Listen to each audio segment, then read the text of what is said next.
Sometimes women have flat nipples when they're before they start breastfeeding, and this usually rectifies itself after a few weeks, but in the early days, especially when you're engorged in the first 2 or 3 days, it's a really good idea if you just use your thumb and forefinger just to bring the nipple out slightly.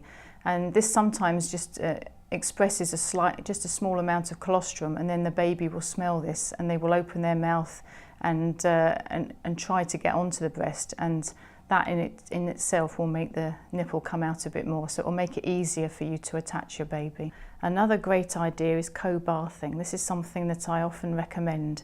You can get in the bath with the baby, cuddle up close. This encourages the hormones to stimulate the breasts, and it makes the nipple stand out more, and it's much easier for the baby to attach.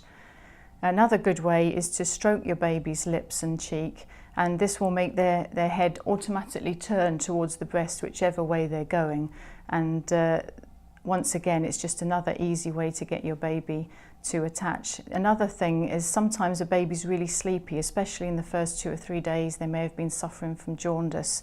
So you can tickle their toes to wake them up, and then start to bring them to the breast, and hopefully that will wake them up. If they're really hot, then you can take some clothes off or change their nappy before you start feeding, and all these things will start to help with positioning and attachment.